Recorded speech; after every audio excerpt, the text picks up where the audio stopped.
So welcome to the Best Places to Lead show. I am your host, Jerry McNamara, and I'm so grateful that you guys showed up here or decided to press play if you're listening online. So listen, we're on a mission to positively impact 5 million people. We said in 5 years, but now year one is done. So now we're on year 4 that we have to get this done. And so this is going to be so fun because I have never met anyone who showed up to work and said, I really want to suck at work today. And yet there are plenty of people who are totally ineffective in their work. And I really say it's the leader's fault. It's my fault. I haven't created the clarity for people of how they go win and put them in spaces of mindset to go perform. And so it's why I have people like Timmy Gallagher, who we have on today, because we are always better together. How do we learn from each other? How do we elevate each other's work? And so I really believe you can't separate the personal and the professional. And I know there's some leaders out there that say it's just business and it's not personal. But the reality of it is that person probably shouldn't be in leadership because you cannot separate the personal from professional. If you are good at home, you have the potential to be great at work. And if you are good at work, you have the potential to be great at home. And so let's make sure that we keep whole people thinking as part of what we do as leaders. Here's the point. I think when I really look at companies, and here's what I've learned as a senior leader, at the heart of every great company are its people. And what I have found over time is your attitude and your approach are everything when you show up to work or your life. And that's why I have Timmy Gallagher here, because he's the guy that helps me. He is my mental fitness coach to keep me on the straight and narrow. And so if you saw it, I had put out what I'm seeing in 2023 and my expectations for 2023. Maria, if you can put that in the chat, that would be great. We'll attach that to the show notes. It's something you should read. It's 9 insights that I've learned. I get to work with lots of businesses all across the country in lots of different industries. And so I get to assimilate all of those ideas. But mindset, as we come out of post-COVID, although we are still very much in COVID. I just had a friend of mine who had COVID and had some complications and ended up in the hospital. And so we are not out of the woods there. But post-COVID, and now we have some economic noise that are happening. We're in the middle of a recession.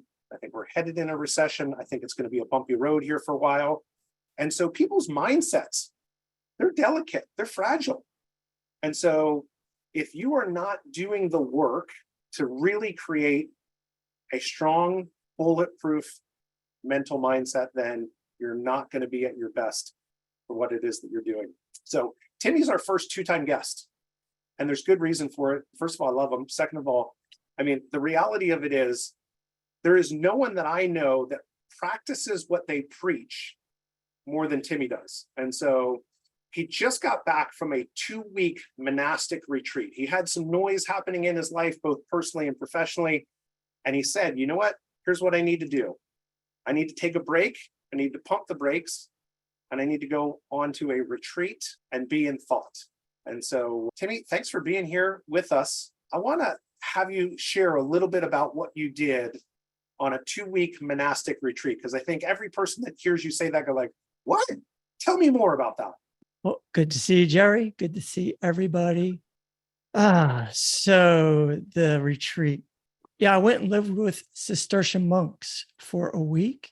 And then I went, and there's symbolism in this. I went across the river, the Shenandoah River, and went up into the Shenandoah Mountains. And I lived in a hermitage for several days. No running water, no bathroom, did have electric.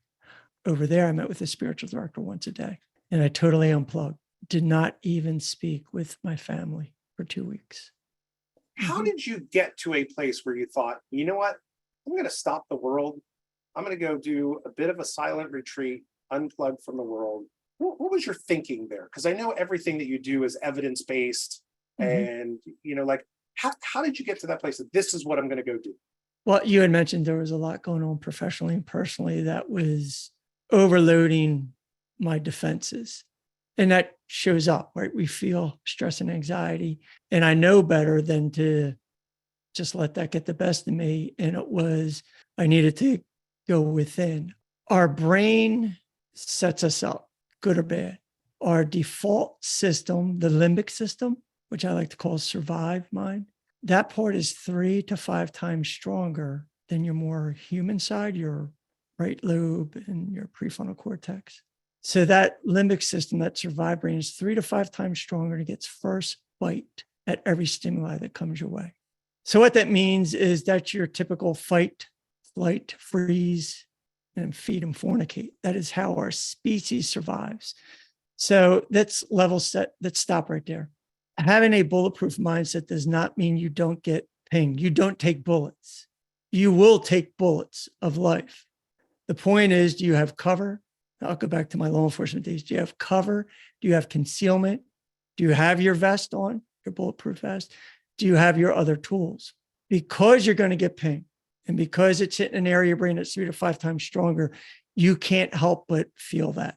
And feelings and thoughts transfer into emotions, into chemicals. And this is, play it all out, hypertension, arteriosclerosis, etc. And to your earlier point, that goes with you to work, that goes with you back to home. If you take your paycheck home, you're taking your payoff from, if you take your paycheck home, then the payoff from home is coming to work. So what are you doing to pay yourself at home? Are you taking care of yourself first, your family second? Because you and I are both aligned. That's the most important thing going. If and when, well, not it, when I go, family gets the front row. And I always joke that to the right side is family, to the left is the most important people in my life. And you'll be in that front row, of course. Thanks, man. Tell everyone how old you're going to live. 103 years and 8 months. Why not? Timmy's the only person I know that has picked out his death date. And so I know exactly when. Well, I'll leave it to the Lord on which day exactly. And I'll tie that back into what we're talking about, because my father and his identical twin died way too early. 59, my dad died. And I had this racket going where I'd be like, yeah, I'm going to die early anyway. And another mentor in my life said, okay, do you really want that? And I said, no. He says, well, stop saying it. You're putting it out there. And that was good feedback. And I agreed. So I've gone the other way with it. And I said, well, instead of letting it happen to me, I'm going to decide. So based on a special number of my life, it's 103 and 8 months. And to your mental fitness and physical fitness point, I do things to enhance my longevity. And that's another topic for another day, probably. But there's certain supplements I take, certain things I don't take. You know me, it's win the morning, win the day, 7 hours to 8 hours sleep, etc. But back to your point. So why did I go? I was feeling it. And I know that I needed to get my brain settled and get my spirit stirred up. Tell me more. Why did you need to get your brain settled and your spirit stirred up? When I work on coaching people in the presence exercise, it's about using your body, your 5 senses, to move you from left brain to right brain. So from the survive brain to the thrive brain. Right. Okay. Yep. Right. So you would know this as the idea of mindfulness, but I give specific techniques on that. So if that stands to reason and you're really feeling it, yes, shut the brain down, the phone off, the emails, etc., and just go listen to the word, please. Experience something. Don't think something, experience something. So it's go out there and be with your body. Bring the body, the mind has to follow. I've met some people, sometimes they don't walk around with their brains. Well, that's a whole nother coaching conversation. So I spoke to some trusted sage folks in my life, and they gave me ideas of where to go. And Providence put me at Holy Cross Monastery in Berryville, Virginia. It's in this beautiful rolling hills of Virginia. There's the Shenandoah, and on the other side is the Shenandoah Mountains in basically West Virginia. And there are Cistercian monks, and they have a full retreat house. You can spend a day there, a weekend, a week, and they'll feed you and they'll leave you alone. Or if you want to engage with them, they will. And I threw myself fully into what they do. And they practice the liturgy hours, the Psalms and scripture, and they pray 7 times a day. And I got up and did 7 prayers with them. They start their first one at 3:30 a.m. That's a good start. Yeah, talk about winning the morning, winning the day. And their order was founded by St. Benedict of Nursia. who started this thing in maybe 500 AD. So he seems to have laid something down that works. And their deal is we pray and we work. So watch what they do. It's not about work, and then we try to introduce God or something good for us. They flip it. It's all about God. Or in our thing, it would be all about how am I being present and where can I bring that to work, to family, et cetera. You see, it's a total flip of how we would normally do it. I'll work with a CEO, and this is a start, but it'll be, you need two meditation sessions, 20 minutes apiece. Man, that's going to be tough working it in. So I'll break it down, as you know, down to 10 seconds if you give me, but we're trying to fit in what we need for us, but make work the priority. We've got it backwards. You're the priority. Your presence is the priority. Your family's the priority.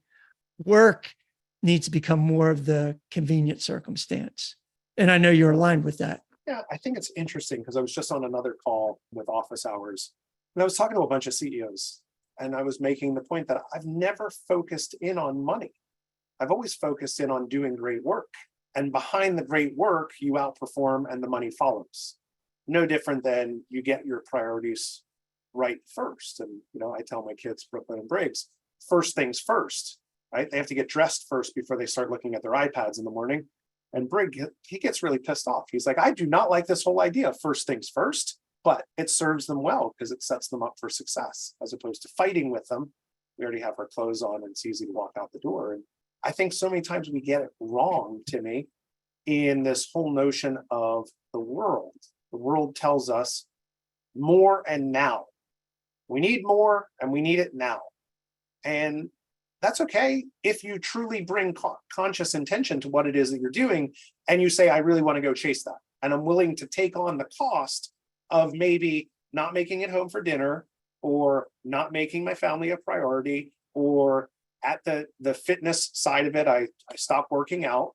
And if you understand those costs, then maybe the price is worth it for you. But most people I know who have some experience get to a point of saying, yeah, I don't necessarily need more now. I need life on my terms. Conscious intention to what it is that I'm doing. And I think that's the piece that's super critical. Walk me through this whole notion of mental fitness, because I don't know that most people think about like their mental state being fit, or that you can put yourself into a fitness regime to be mentally fit. Tell us about that. What is mental fitness? Because we know that the default system of the brain is that survive mode. The neural pathway for that is superhighway. The neural pathway to your thrive brain is not superhighway left to its own device. Why? We'll go back to the earlier lesson. 3 to 5 times stronger gets first bite at everything. That's your survive brain. That is how we survive. And we need that. I'm not saying you get rid of it. So you have to work at developing that other side of your brain. And how you do that is what I call presence exercises. And the neat thing about going on the monastic retreat, seeing the monks do what they do, and then going into the hermitage and meet with my spiritual director once a week, it was all about being present to the presence. So we do this through prayer, through meditation. You could do it through hiking. You can do it through a form of Lectio Divina, which is like spiritual reading. It's anything to bring you into the now. See, most of what comes our way makes us regret the past or fearful of the future. And that's a story. It's not real. And it activates your limbic system, and now you're all jacked up. And when it gets in your parietal lobe, which is where some of our memories go, then it becomes a story. And we start telling ourselves stories. Well, that happened before, so this is probably going to happen again. Maybe, maybe not. You follow. Yeah, I say this all the time to my CEOs. If your thoughts, your feelings, or your actions aren't serving you, then change them, right? I mean, I think that's the point. Like sometimes we live in this victim mentality that the world is happening to me, that external locus of control versus the internal locus of control. I impact the world. No, I say that differently, which is it's the difference between Buzz Lightyear and Eeyore. And who do you want to be? Who do you want to be around? You want to be around the Eeyores? Because Eeyores don't change the world. Eeyores don't get what they want. Buzz Lightyear, he goes to infinity and beyond. He may crash, but he gets right back up and says, to infinity and beyond again, right? And I think sometimes we we forget in the speed of the day and all of the pressures of more and now, that it's like, oh no, I can rewrite that story. To your point, Jerry, life happens to Eeyore. Life happens for Buzz Lightyear. And to be in a mindset where it happens for you, not to you, you have to be doing some type of presence work of developing that neural pathway from your survive brain to your thrive brain. So part of that is one, identify those Eeyores. I call them saboteurs, as you know. The primary one is the judge. And again, that limbic system does that. That's black, that's white, that smells good. That's a tiger, I run, we just judge. Then the judge brings in all your personality, your saboteurs. And there's 9 different saboteurs. And they're not bad, but they run you versus you running them. They end up driving the bus on you. And here's a little nuance. A lot of your saboteurs, they do work. One of my saboteurs is like a stickler, like a perfectionist. So there's times at work that is very efficacious. You know, I will get it done. I will get it done on time. But then I approach life with everything is like that. And that's when the lovely Mrs. Gallagher says, yeah, I am not a work product. So you have to learn how to identify your judge and your saboteurs. So you want to identify them and weaken them. So that's a bullet that's coming your way. Then you want to identify that right side of your brain, your prefrontal cortex also, which is your sage, your better self. And in between that is how you work your mental fitness, which is the presence work. So example, you get pinged. What saboteur is showing up? Not right now, get to the back of the bus. Now I'm going to do a presence exercise to realign myself. It could be like a breathing exercise. It could be the finger to the index finger, just noticing every little nuance and ridge of your fingertips. And if you spend 10 seconds or longer just focusing on this, guess what you've done? You've activated the neural pathway from your left brain to your right brain. That's why I can tell a CEO, if you can't give me 20 minutes, can you give yourself 10 minutes, 5 minutes, 1 minute? Can you give us 10 seconds? Because the fMRI show 10 seconds or longer, you're activating that side of your brain, which that's you're present to the now. And there's no judgment in the now. And when you get there, then life doesn't happen to you. It happens for you. Out of every circumstance or outcome, there's a gift or opportunity.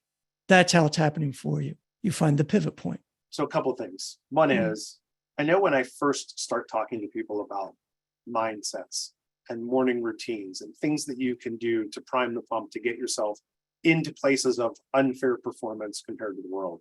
Things like this, like, wait, you want me to what? Pay attention to the ridges on my thumb and index finger and rub them back and forth while I'm sitting at a stop sign for 10 seconds. And that's going to help me. It's like, well, the research is clear. And I like to create unfair advantages based around the research. So I'm not making this up. I'm just using the way the body works to my own advantage.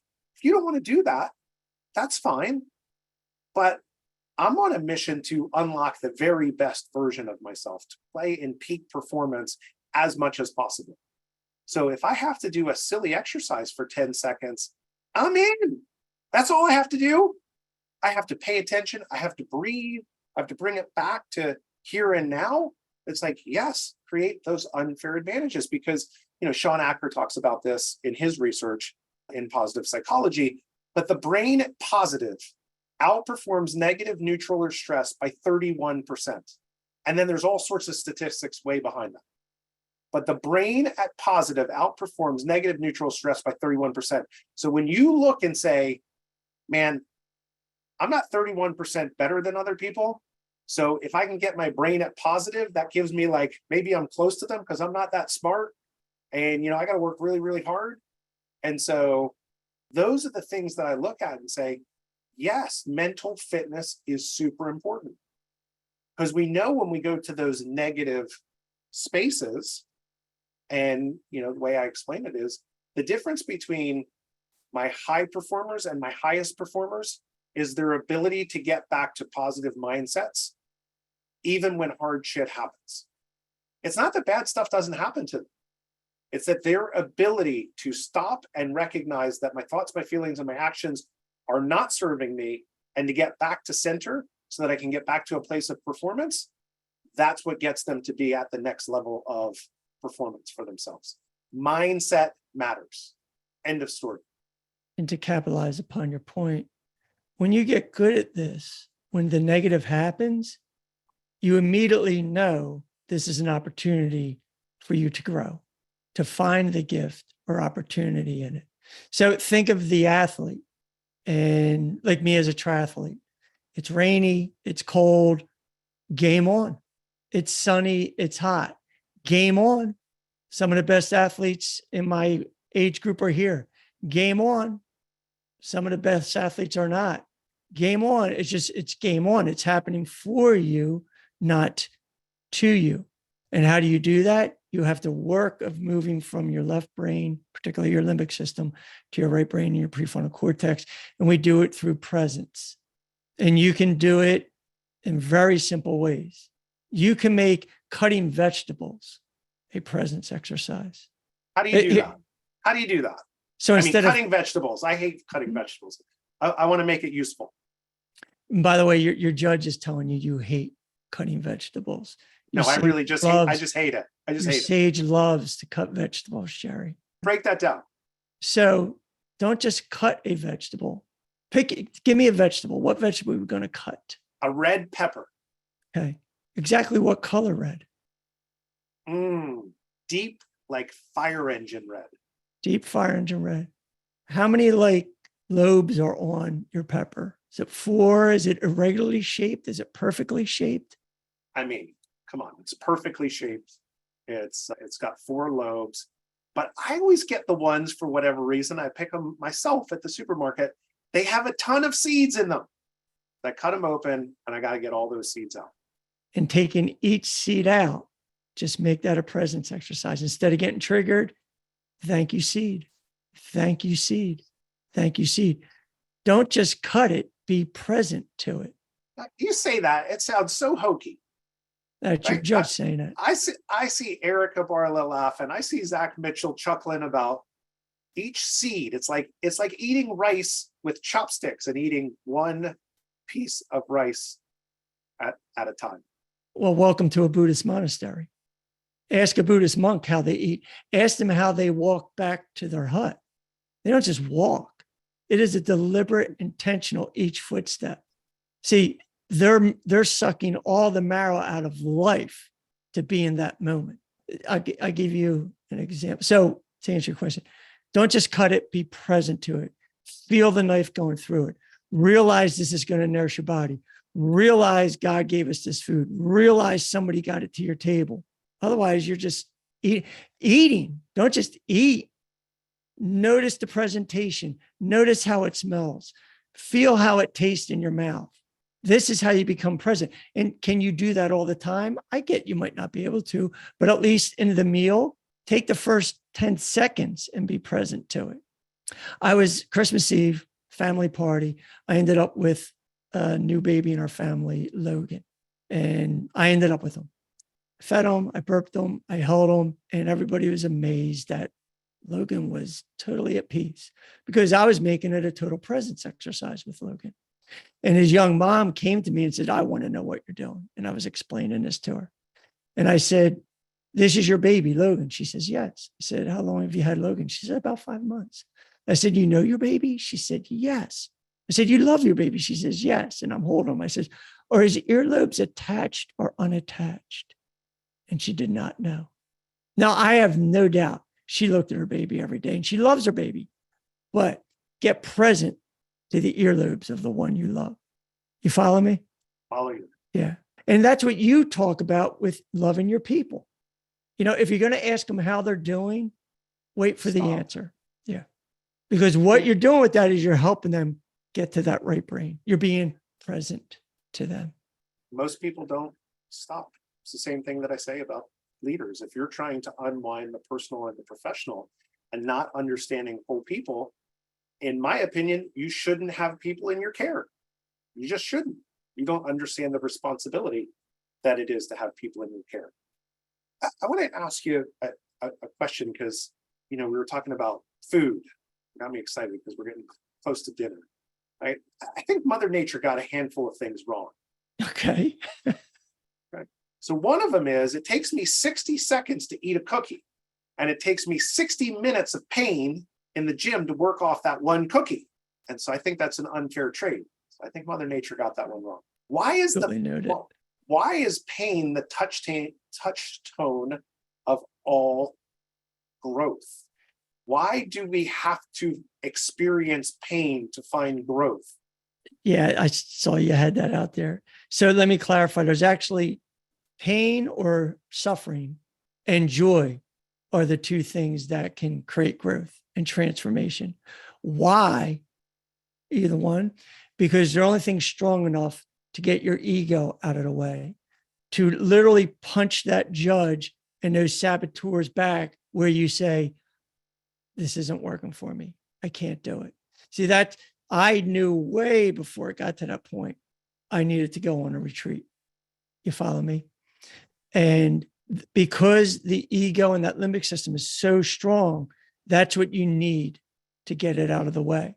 And look what, again, me as an endurance athlete, and you know these stories, when your brain quits, your body still has way more. We've seen these stories over and over in athleticism and other endeavors. So yes, great suffering and great joy can be the touchstone of all growth to get you to that next level. Because again, it's not happening to you, it's happening for you. Yes. I think about in my own life, like everyone, I've had moments of my life where I'm like, man, that was really hard. And I've had thoughts, actions that have not served me. And I look and go like, why am I doing that? Right? And there's times when I have to stop and say, where did that come from? Where has that neural pathway been carved? And why am I doing something? I'm showing up in a way that I don't aspire to show up. And I'm not proud of it. And, going back and having to say oh, well, there's that thing that happened to me. We got to recognize it. We got to acknowledge it. And as I say, I got to give little Jerry Jr. a hug at 15 and say, yeah, that happened, but it's not serving you. So you've got to rewrite that story so that you can get to a place of performance. And I find that most people, they just blow like a leaf in the wind through life. And then they wonder why they're disillusioned. They don't do, you hear the saying oh, you have to go do the work. And at least for me, that's part of doing the work. Where did that thing come from that's no longer serving me? For you, is there anything in your work that help people to get to that space, to recognize it, to understand it, and then to move forward past it? That's a whole nother talk. That's a good question. We are creatures of habit. Yes. And again, the brain likes to do that because it likes to put things on automatic pilot so it doesn't have to think about it. That's energy. Everybody on this call has been breathing and thinking, and it's just happening. And that's fine. But there comes a time when you have to look at, if to your point, if this is not giving you the result you wanted, what are you going to do about it? Now, in coaching, we deal with where we're at and where you want to get to. In therapy, it's where you're at and how you got here. So and often I have coaching clients that in parallel in therapy, and that's very wholesome. So for me, working with somebody, it's, well, if that's not what you want, what do you want? Now, this is a very important point. Often your judge and saboteur will answer what you want, but it's not what your sage wants. We are all, and this is, you had mentioned in explain that. Bring that back in. Yeah. Your saboteurs are just looking to survive. Surviving is not thriving. And that shows up as a voice in your head, just like you have a voice if you want to do something larger and better. Is it that whole notion of it's good enough or it's not that bad? It's not that bad. It's good enough, but it's not really the place that I want to get to. But where you really want to get to, life has happened to us. And if we stay and survive, it just builds up all these layers and we don't even know what we really want anymore. And you had said in one of the pre-show things about ontology. So this is when I talk about on an ontological level, where it's It's not just something that was fanciful, like it has permeated every fabric of your being. Where now what you do, it's not what you do, it's just who you are. Right. And some people go that way in the negative, i.e., drugs, alcohol, etc. You can go that way with being whole, productive, positive, holy, spiritual, whatever you want to call it. And you start tapping into a greater calling. We are all called to bring something unique. Everyone has at least one thing that makes them unique compared to everybody else in this world. But if you're listening to your survive mind and all the other crap that's out there, you'll do what Thoreau says of most men go to the grave with quiet desperation, with the song still in their heart. So this is why it's so important to do your own monastic retreats and quiet the brain and stir up the spirit. Not what do you want? What is your deepest desire? Your deepest desire is to positively impact all these people. Why you're that way? That's a therapeutic question. And fortunately, I grew up with this, so I have a good idea where it comes from. But the point is, you're transforming it. You're doing it now. You follow? So that's what people need to get. And when that light bulb goes off with clients, they show up to work with a total different energy and mindset and way of being. Timmy, help me with this, right? Because, one of the things that I talk about is to help senior leaders and CEOs create compelling companies that outperform and still make it home for dinner. What happens if you're inside of a company and you look left and you look right, or you look up and you see people that should be in places of positive mindsets, creating clarity for you, positivity, and they're just not giving that to you? They're defaulting on their responsibility as a leader. What's your wisdom there to say, like, how do I handle that? Be at choice. So, my paradigm, it's, are you awake? Are you aware? Are you at choice? Because when we're at choice, we can be creative. So you have to make a choice. And you've heard this before. A choice is different than a decision. When you decide something, IDE, homicide, gentricide, fratricide, IDE, you're killing something off. Choice is chocolate or vanilla. I'm feeling chocolate. So otherwise, you're at that job just surviving. So you want to thrive. So be a choice. So what are your choices? Well, in any moment, there's an infinite amount of choices you can make as long as you're in thrive brain. So you could say, this doesn't work for me, and make a choice to leave, not a decision to leave. See, it's a different energy. The decision to leave is when they go for the next interview. Well, why are you here? Well, the other place was screwed up. I'm not liking to hear that. I don't want to hire that. Versus, wasn't a good fit for me. And I like I've read your mission statement. I've seen you on YouTube, etc. Right? Or you can make the choice. I think I'm called to be here. I can bring my unique self here and help make change from within. We're just riffing on two possible choices. There could be choices of, this is wrong and people need to hear. You see, there's a multitude of choices. That's career suicide for some people inside the wrong organization, right?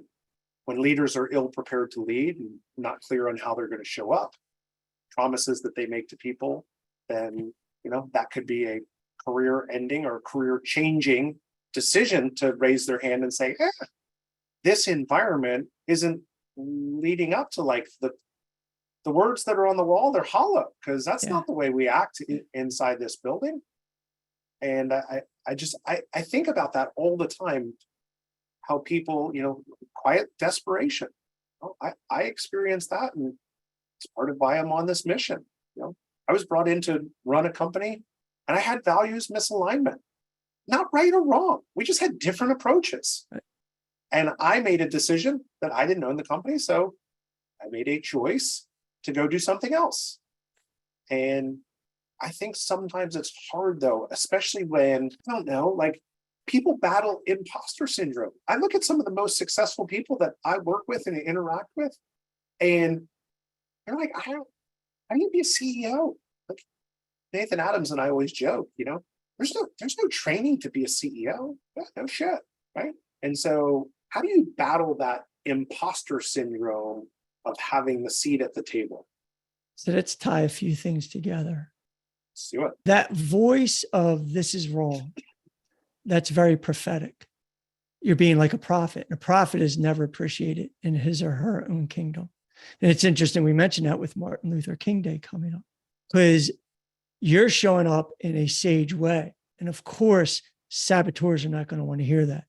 So to tie it into your point, you have to really know who you are. You can't be living out of a survive mindset. You have to be living out of your thrive mindset. You have to know your judge and saboteurs and when you need to get back to center.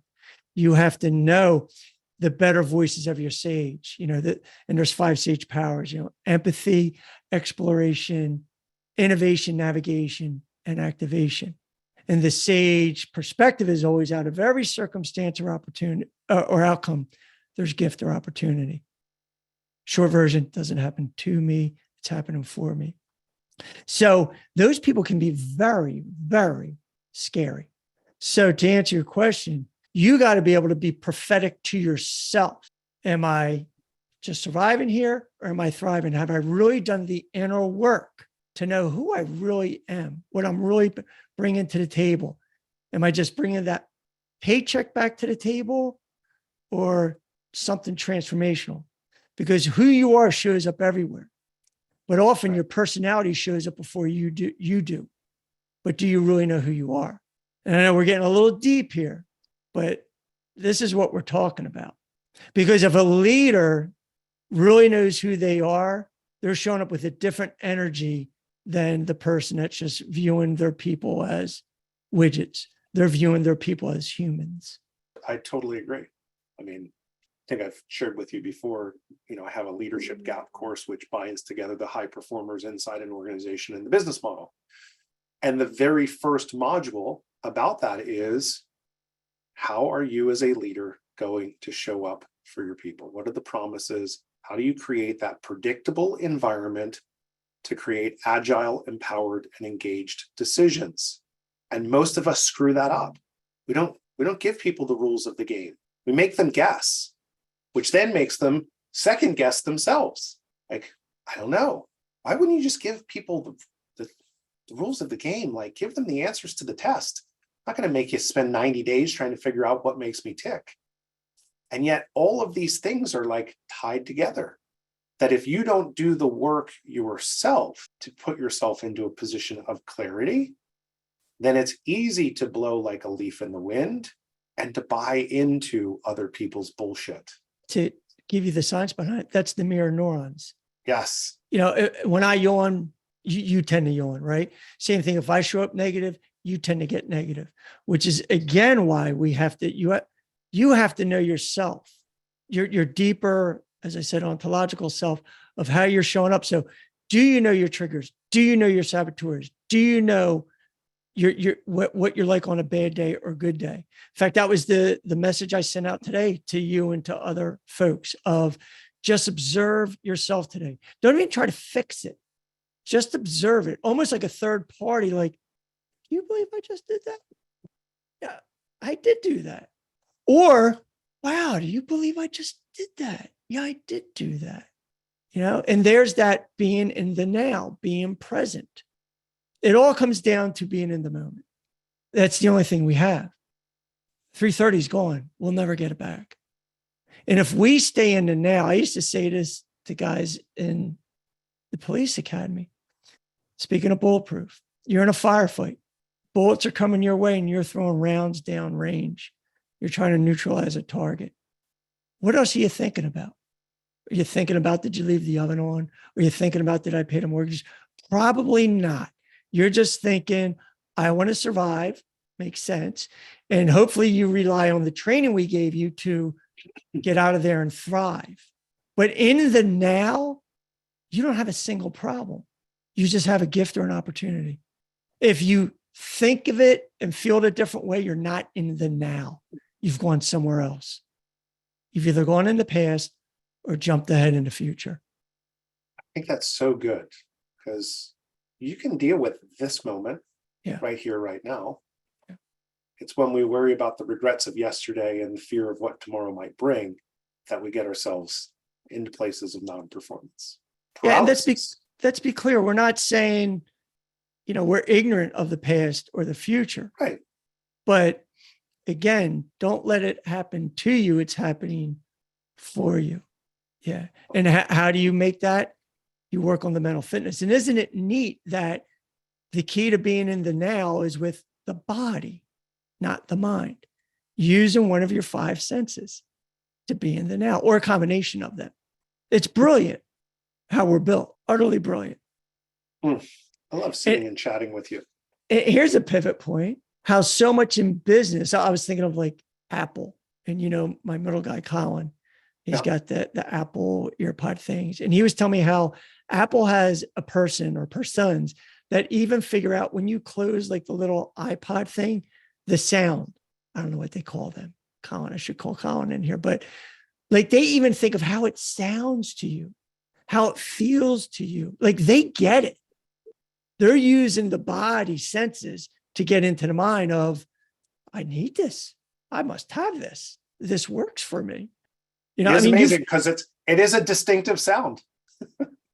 They work at it. They get it. Yeah. Simon Sinek talks about it with, he talks about Apple with, they go from the Y out. Right. It's not just buy our computer. Here's what we do. Oh, we happen to make computers. Right.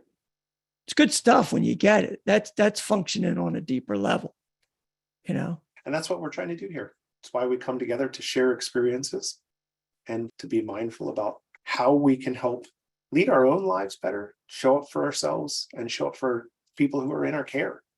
Because that's, at the end of the day, what it's all about. And if that's not you, that's A-okay. Go be an individual contributor. We need lots of them inside businesses. However, we also need great leadership. And in my experience, there is a lack of great leadership around this country inside every business. And so doing the work is everything. I share this because I've been thinking about it a lot because I work with high growth companies. And so companies can grow exponentially. They can go straight up. And as people, our skills grow linearly. I can only read a book at a time. I can only watch a video at a time, right? And so there are times that the business runs right by the people who are running it and their skills. And so we have to constantly be working at it. And in addition to that, the shortcut is you can level up by learning from other people's experiences, by coming together and sharing, hey, here's what I know. What do you got? Erica Barlow, what can you share? Maria, what can you share? And then suddenly that linear path where it starts at a higher level, and we can contribute more to the organization. And that to me is the fun part of everything and why we do this show. So I'm grateful for you coming, Timmy. Grateful for you and everybody here. And when you were speaking, the phrase hit me of, and before you can lead other people, you have to be able to lead yourself. That's right. And that's why, for me, the calling to be a performance and leadership coach, and particularly a mindset coach, works, because once you get how this brain-body connection works, you've got the inside track of yourself and others. So you move through the phases of, I'm now awake, I'm aware, I'm at choice, and then you can get creative. And when we get creative, it's something new. Anything's possible. Anything's possible. Yeah. Yeah. I was just thinking, I was just thinking about this. We had Alex Sanfilippo on. I think Alex was maybe episode 11 or 12. And he said something that was really profound to me. Hurting people hurt people. Sure. I had never heard that before, but it struck me. I've repeated it a number of times. And in my experience, upon reflection, I was like, that person is obviously hurting. No one acts like that on purpose. There's something that they have unresolved in them. And I think as I was sitting here talking, uncertain people create uncertainty. They haven't done the work themselves to create that clarity. And so all around them, guess what happens? Spaghetti. We don't know what the heck is going, where one string ends and one begins. And so if you're not creating that predictable environment, it's probably because you're uncertain yourself. of how you're going to show up. And so starting to go do that work is everything. Timmy, how do people find more Timmy Gallagher if they're interested in finding your work, what you do? LinkedIn, Timmy Gallagher, and Evolute Performance on LinkedIn. What is And Evolute Performace? that is my company. It's where we coach purposeful people, where change becomes choice in performance and leadership with creative results. So my hope is that I and others live a life of purpose, and it involves the human condition in service to others. That's my version of positively impact 5 million people. And real quick, the coaching, I never set out to be a coach. It literally was a knock at my door. Someone said, would you coach me? And it has evolved since then. And that to me tells me it's not a job. It's a calling. It's a vocation. I happen to get paid for it every now and then. So you could check out the website, evoluteperformance.com, and check me out on LinkedIn. Oh, full disclosure, Timmy's my guy, right? So I believe in this because I believe you should be a craftsman, not only in your work, but in your life. And so I get to spend an hour a week with Timmy thinking about how I can show up better for myself, better for my wife, better for my family. And I think we should do that for each other. I think that's an amazing gift that you can give yourself. And I laugh like you. I never set out to be a coach. I had a guy say to me, can you please come help me run my company? I was like, I don't know. Kind of really enjoying being on the boat, fishing every day. I don't know. Here I am 6 years later. So I blame it all on Matt Foxall. Wherever you are, Matt Foxall, it's your fault. You're always throwing Matt under the bus. I love that guy. He just won a big award at his company. It was awesome. He deserved it. Right. So I think it's super fun. So Timmy, thank you for helping me on the mission to positively impact 5 million people. And one of the things that as a helper, I forget to do is to ask people to come along with me. So Erica Barla, I'm so glad you're here. Sean Lyles, I saw you sneak in the back door. And Summerlin Anderson, I don't think that's you because I think you went to a meeting, but I think you're a guest of ours. And I'm grateful that Summerlin invited you to come. So listen, if you're listening, like it, subscribe it, share it. If this was good for you, I tell you, invite someone new to come next week so we can grow what it is that we're doing. Because again, no one showed up to suck at work. And so we've got to start this movement of being better, of showing up more intentionally so that we can have more fun at work and in life. And that's what it's all about. So I'd love for you to do that. Now, listen, next week, we're going to continue down this mindset path, right? We got Di Manuel. He grew and exited an 8-figure business. He took his family to Bali, and he talks a lot about, how do you be a change victor instead of a change victim, right? So in January, I'm continuing this theme, and this is why I'm going to tell you this. I'm going to beat this drum. I talk with lots of high achievers. Protecting your mindset in 2023 is going to be the most important thing that you do for yourself. And exercise, I'm back in the gym too.